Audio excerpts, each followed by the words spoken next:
ओम शांति। अॼु जी मिले तारीख़ 1/4/2024। अॼु मिठा मिठा बाप दादा चवनि था, मीठे मीठे ॿार तव्हांजो इहे जीवन देवताउनि खां बि उत्तम आहे। श्री तव्हां हाणे रचयिता ऐं रचना खे यथार्थ ॼाणे करे आस्तिक ठहिया आहियो। असां हाणे रचयिता बाप ऐं उनजी रचना खे ॼाणे करे आस्तिक ठहिया आहियूं।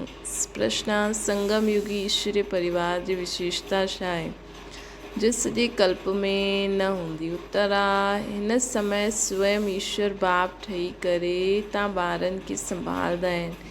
टीचर ठही करे असां ॿारनि खे पढ़ाईंदा आहिनि ऐं सतगुरु ठही करे असांखे गुल गुल फूल ठाहे करे साथ वठी हलंदा आहिनि। ॿार ठाहे करे असांजी संभाल कंदा आहिनि, बाप ठही करे असांजी संभाल कंदा आहिनि, टीचर ठही करे असांखे पढ़ाईंदा आहिनि, सतगुरु ठही करे असांखे गुल गुल ठाहे करे साथ वठी हलंदा आहिनि। सत्युग में दैवी परिवार हूंदो, लेकिन अहिड़ो ईश्वरीय परिवार न थी सघंदो आहे। तव्हां ॿार हाणे बेहद जो सन्यासी बि आहियो, राजयोगी बि आहियो, राजे जे लाइ पढ़ो बि था।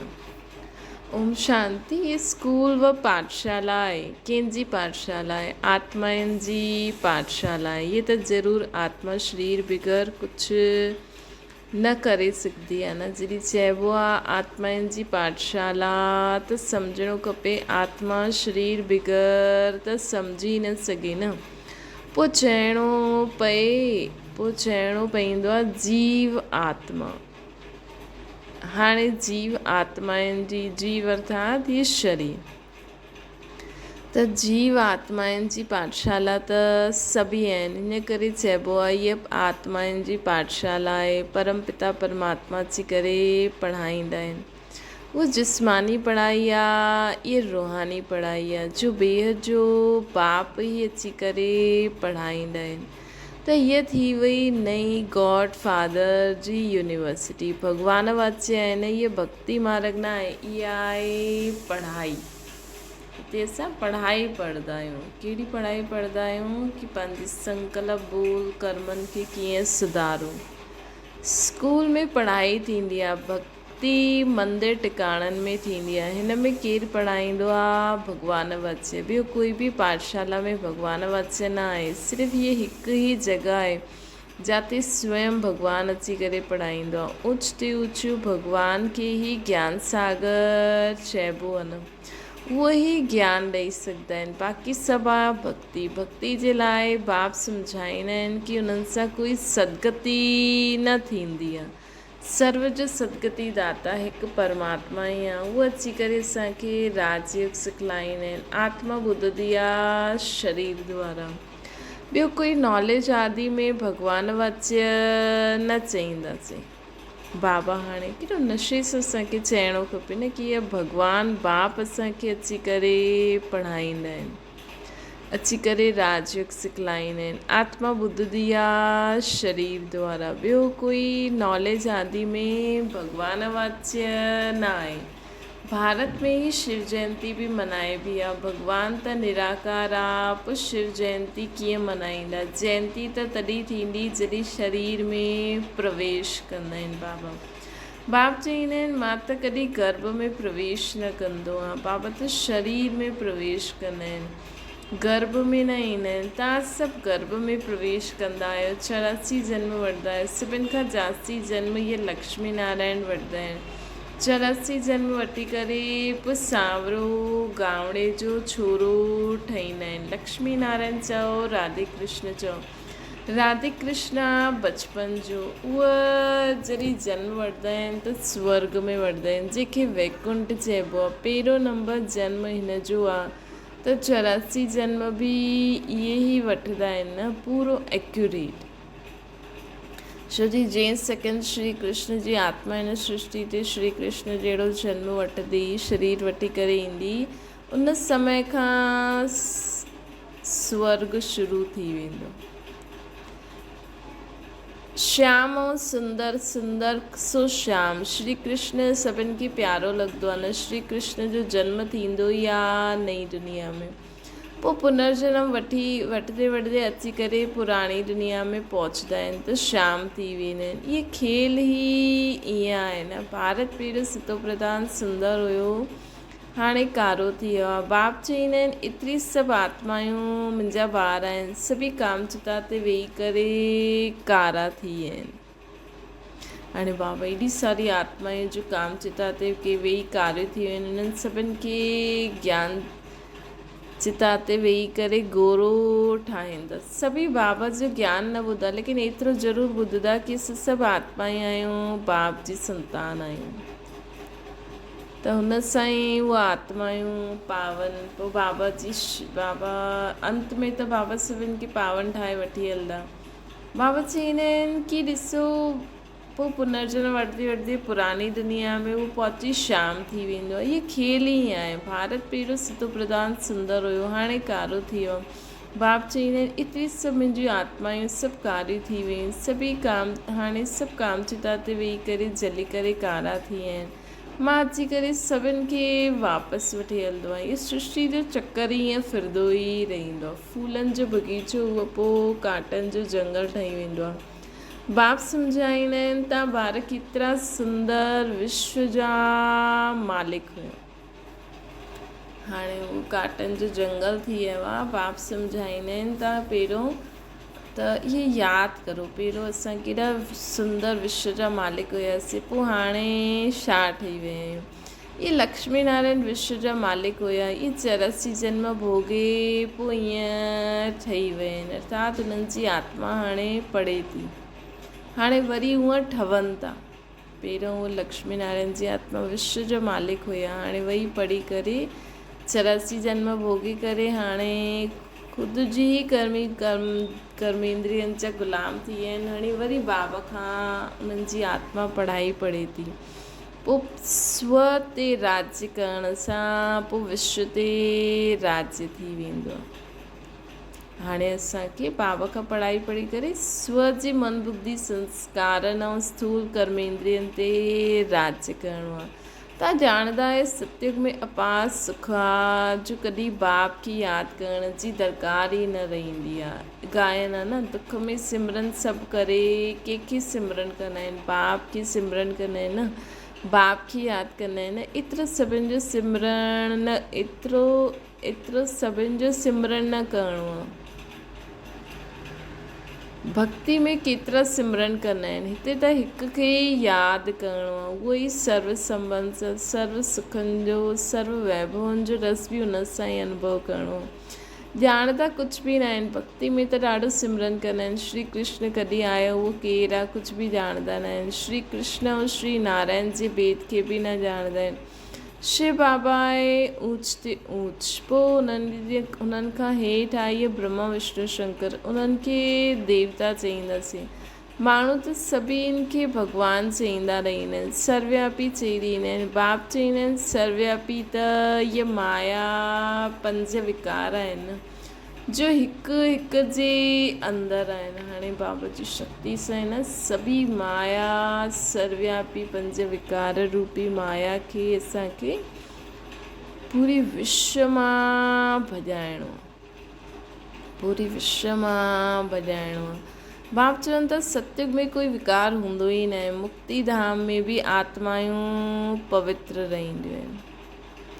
मुक्ति धाम में भी आत्मायूं पवित्र रहंदियूं आहिनि। अपवित्रता जी कोई ॻाल्हि ई न आहे। मुक्ति धाम में भी असां सभु आत्मायूं पवित्र रहंदा आहियूं, अपवित्रता जी कोई ॻाल्हि कोन्हे। त इहे रचयिता बाप ई अची करे पंहिंजो परिचय ॾींदा आहिनि, आदि मध्य अंत जो राज़ सम्झाईंदा आहिनि, जंहिंसां असां आस्तिक ठही वेंदा आहियूं। रचयिता बाप ई अची करे पंहिंजो परिचय ॾींदा आहिनि, आदि मध्य अंत जो राज़ सम्झाईंदा आहिनि, जंहिंसां असां आस्तिक ठहींदा आहियूं। तव्हां हिकु ई बार आस्तिक ठहींदा आहियो, तव्हांजी जीवन देवताउनि खां बि उत्तम आहे। असां हिकु ई बार आस्तिक ठहींदा आहियूं, जॾहिं बाप ऐं हुनजी रचना खे ॼाणंदा आहियूं। ॻायल बि आहे न, मनुष्य जीवन दुर्लभ आहे। असांजो इहे जीवन देवताउनि खां बि उत्तम आहे। इहा संगम युग ते असांखे बाबा मिलियो आहे। ॿियो जॾहिं पुरुषोत्तम संगम युग ईंदो आहे त हीरे जहिड़ो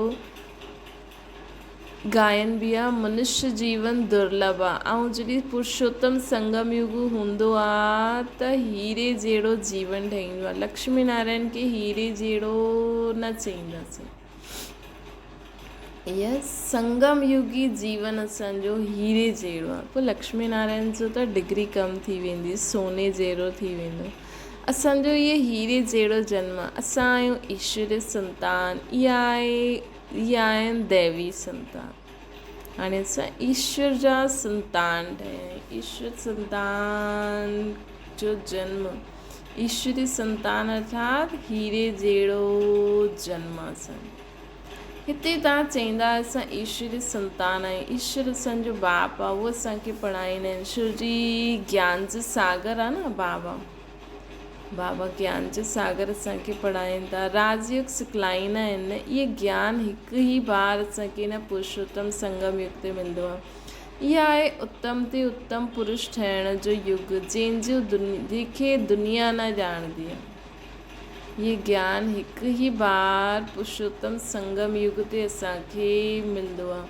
इहो आहे उत्तम ते उत्तम पुरुष ठहिण जो युग। ये युग आहे उत्तम ते उत्तम पुरुष ठहिण जो ये युग आहे। जॾहिं आत्मा जा संकल्प बोल कर्म ॾाढा ऊचा थी वेंदा आहिनि, बाप समान, सर्व जे लाइ कल्याणकारी, जंहिंखे दुनिया न ॼाणंदी आहे। हाणे असां अहिड़ा ठहूं था, तॾहिं त भक्ति मार्ग में जो असांजो गायन थिए थो, उहो हाणे जेतिरो असां ऊच ठहींदासीं ओतिरो असांजे भक्ति मार्ग में गायन थींदो। सभु कुंभकर्ण जी अज्ञान नींद में सुम्ही पिया आहिनि ऐं असां जागल आहियूं। सभिनि जो विनाश साम्हूं बीठो आहे, इन करे हाणे कोई सां बि ॿारनि खे संबंध न रखणो। बाबा चवनि था सभिनि जो ई विनाश हाणे साम्हूं थियणो ई आहे, बीठो ई आहे। मौत सभिनि जे सर ते मंडराए थी। कोई सां बि ॿारनि खे संबंध न रखणो आहे सिवाय हिकु बाप जे।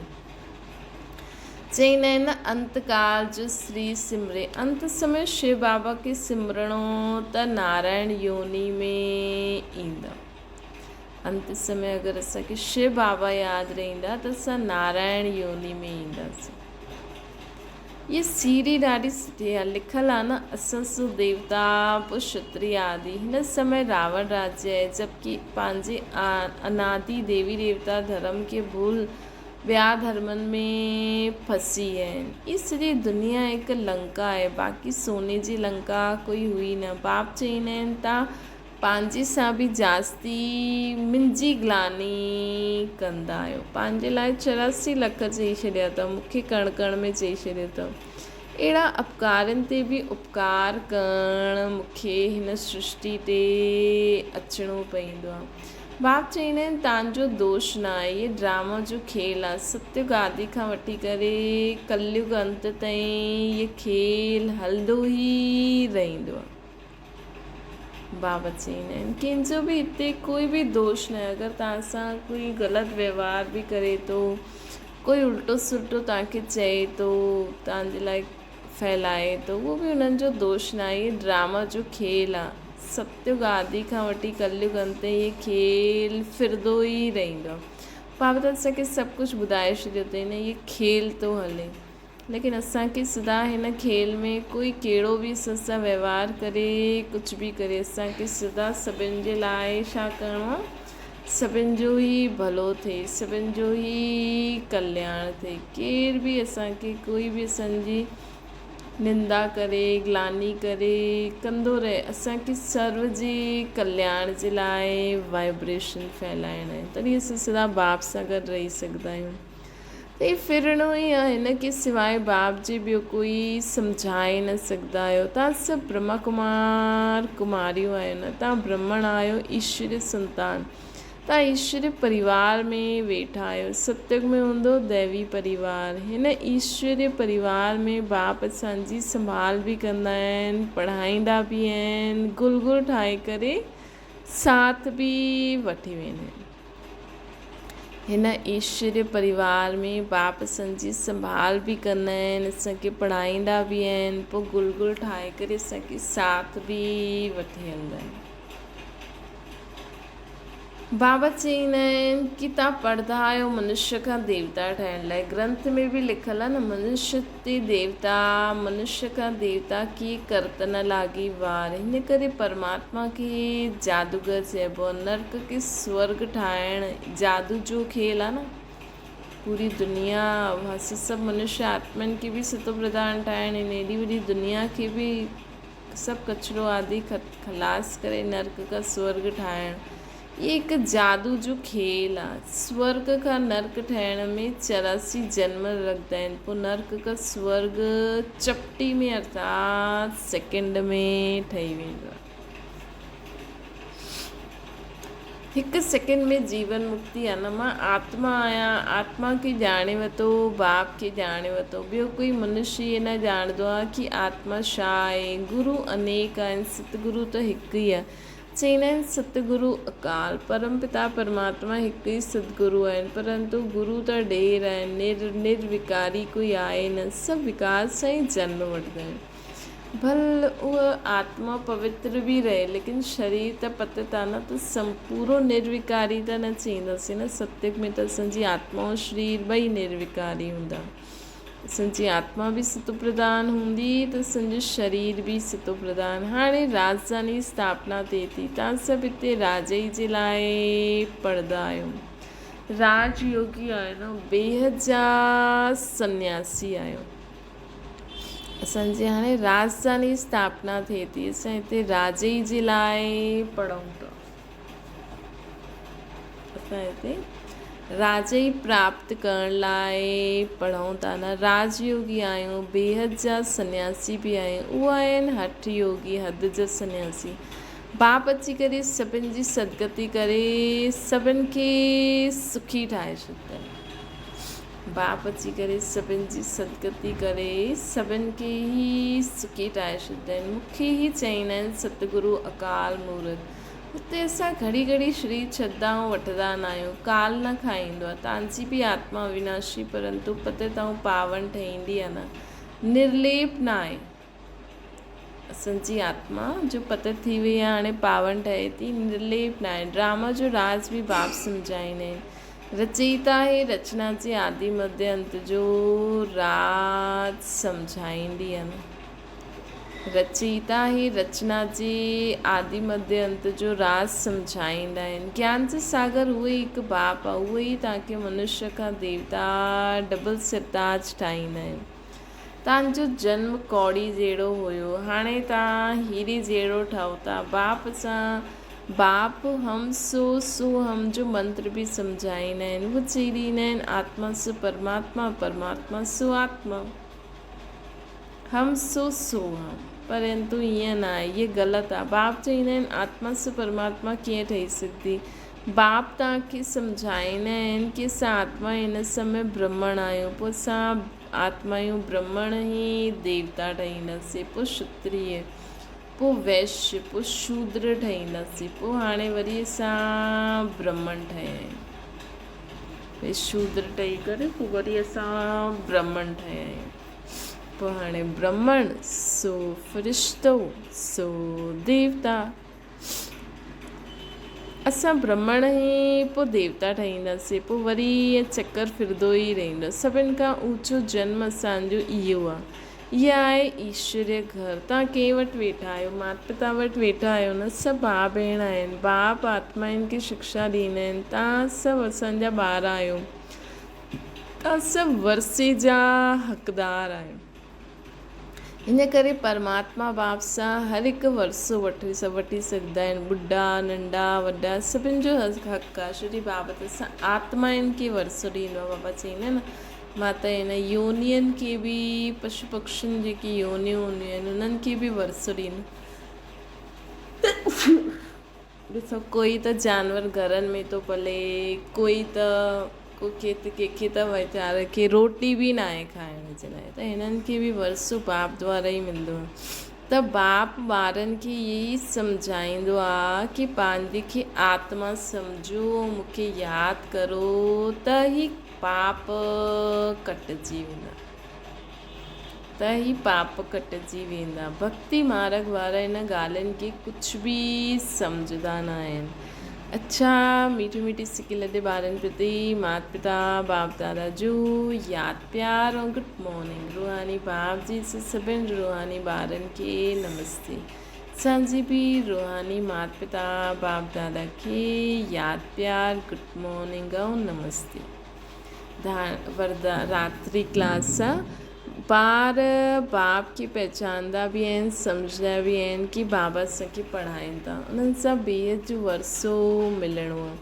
परंतु मुश्किल इहा आहे जो माया बुलाए ॾींदी आहे, कोई न कोई विघ्न विझी ॾींदी आहे, हमेशह इहे गांठ ॿधी छॾी कि असां हाणे बाबा खां वरसो था वठूं। कोई बि ॻाल्हि अचे, कोई बि विघ्न हुजे, कोई बि परेशानी हुजे त सम्झो असां पढ़ाई पढ़ूं था, इहो असांजो पेपर आहे, असांखे पेपर पास करे पढ़ाई अॻियां वधणी आहे ताकी असांखे पूरो वरसो मिले। बसि इहा ई ॻाल्हि त यादि रखणी आहे न। कोई न कोई विघ्न, बाबा चईंदा आहिनि मुश्किल ई ॿारनि खे यादि रहंदो आहे कि असांखे बाबा पढ़ाइनि था ऐं असां वरसो था वठूं। इहा माया बुलाए ॾींदी आहे, कोई न कोई विघ्न में डाले छॾंदी आहे जंहिंसां ॿार डिॼी वेंदा आहिनि। हुन में बि पहिरियों नंबर में विकार में किरंदा आहिनि।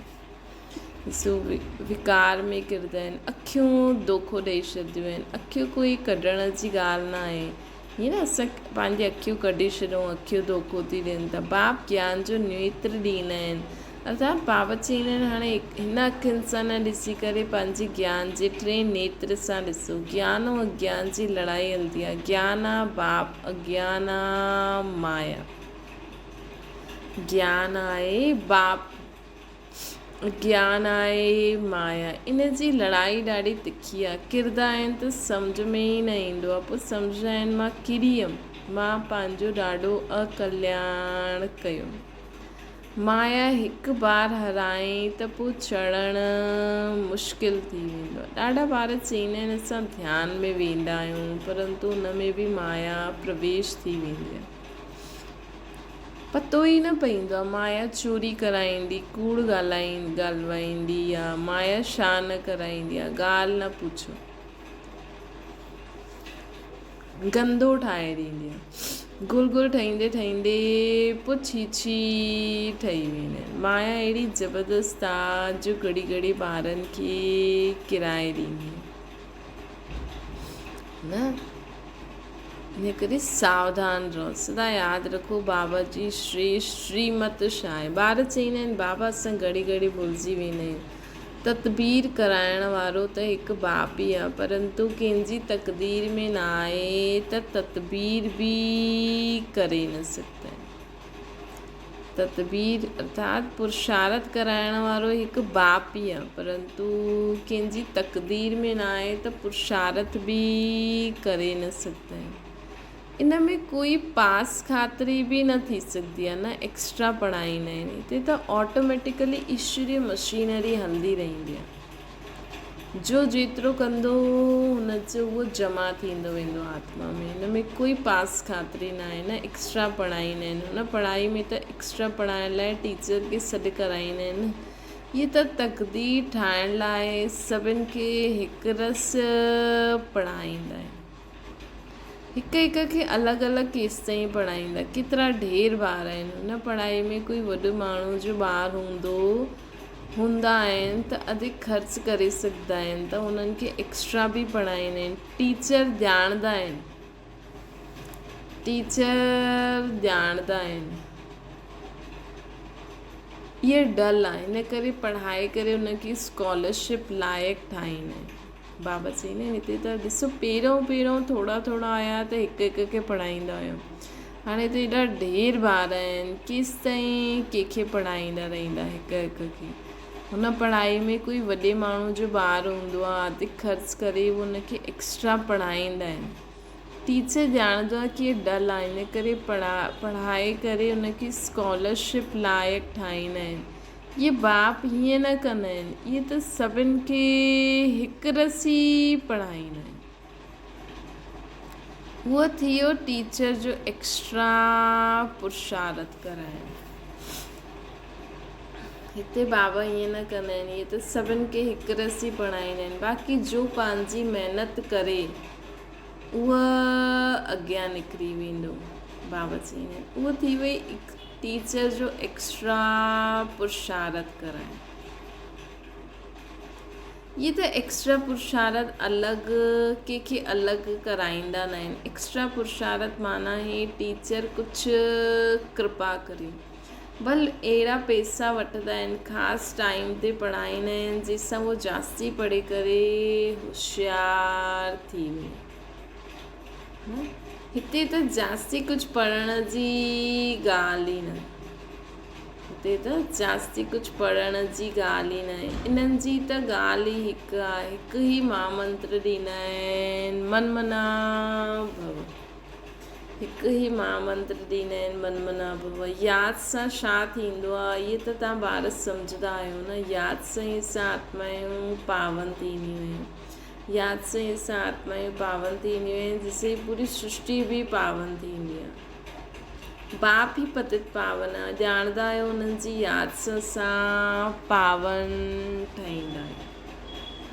अच्छा, गुड नाइट। बाबा अॼु गुड मॉर्निंग जी बि मुरली ॿुधाई। Good morning. पंहिंजे गुणनि सां, अज्ञान अंधेरे सां जागो। गुड नाइट, अज्ञानता खे गुड नाइट करे ज्ञान खे गुड मॉर्निंग करो। धारणा जे लाइ मुख्य सारा बाबा चवनि था सॼी दुनिया हाणे क़ब्र दाख़िल थियणी आहे, विनाश साम्हूं आहे न, हिन करे कोई सां बि संबंध न रखिणो आहे। अंतकाल हिकु बाप जी ही यादि रहे। ॿियो आहे शाम का सुंदर पतित का पावन ठहिण जो, इहो पुरुषोत्तम संगम युग आहे। इहे ई समय आहे उत्तम पुरुष ठहिण जो। इहो ई समय आहे असांखे उत्तम पुरुष ठहिण जो। सदा इहे हिन स्मृति में रही स्वयं खे कौड़ी खां हीरे जहिड़ो ठाहिणो आहे। हाणे असांखे शाम खां सुंदर ठहिणो आहे, पतित खां पावन ठहिणो आहे, उत्तम पुरुष ठहिण जो इहो ई समय आहे। हिन करे हिन स्मृति सां असांखे पंहिंजे जीवन खे हीरे जहिड़ो ठाहिणो आहे। वरदान ज्ञान धन द्वारा प्रकृति जे सभु साधन प्राप्त करण वारा पदमपति ठहो। ज्ञान धन स्थूल धन जी प्राप्ति स्वतः कराईंदो। ज्ञान धन स्थूल धन जी प्राप्ति सदा कराईंदो आहे। जिते ज्ञान धन आहे उते प्रकृति स्वतः दासी ठही वेंदी आहे। लेकिन उन ॾींहुं कल्ह बाबा असांखे चई न, हीअं न असांखे सभु चीजूं मिलनि थियूं त असां उन्हनि में ई फसी रहूं। बेहद जी वैराग्य वृत्ति बि हुजणी खपे। ज्ञान धन सां प्रकृति जा सभु साधन स्वतः मिली वेंदा आहिनि। इन करे ज्ञान धन सभु धननि जो राजा आहे। जाते राजा आहे हुते सर्व पदार्थ स्वतः ई प्राप्त थी वेंदा आहिनि। इहे ज्ञान धन ई पदमपति ठाहिण वारो आहे। परमार्थ ऐं व्यवहार खे स्वतः सिद्ध कराईंदो। असांजो पुरुषार्थ छा आहे ऐं असां व्यवहार कीअं रीति करूं था, इहे सहज स्वतः सिद्ध थी वेंदो आहे कि असां में केतिरो ज्ञान आहे। असांजे व्यवहार सां ई पतो लॻी वेंदो आहे असां में केतिरो ज्ञान आहे। ज्ञान धन में एतिरी शक्ति आहे जो अनेक जन्मनि जे लाइ असांखे राजाउनि जो बि राजा ठाहे ॾींदी। ज्ञान धन में एॾी शक्ति आहे जो अनेक जन्मनि जे लाइ असांखे राजाउनि जो बि राजा ठाहे ॾींदी आहे। स्लोगन आहे कल्प कल्प जो विजयी आहियां। इहे रूहानी नशो ऐं मौज हुजे त माया जी ठही वेंदा। मां कल्प कल्प जी विजयी आत्मा आहियां। इहे नशो असांखे सदा रहंदो तॾहिं असां माया जी ठही सघंदा आहियूं। माया खे जीतण लाइ असांखे सदा इहे यादि रखिणो आहे कि मां कल्प कल्प जी विजयी आत्मा आहे। त छा थींदो, कोई बि ॻाल्हि थींदी न असांखे कॾहिं घबराहट न थींदी। छा थींदो, कीअं थींदो, ईअं थींदो, हूअं थींदो, ही छा थो थिए, करे सघंदासीं न। हिकु त बाबा ही करण करावना, बाबा खे असां सॼी ज़िम्मेवारी ॾिनी आहे, त जेसां गॾु बाबा आहे उन्हनि जी त विजय सदा आहे ही। अच्छा, ओम शांति। बाबा खे यादि करो।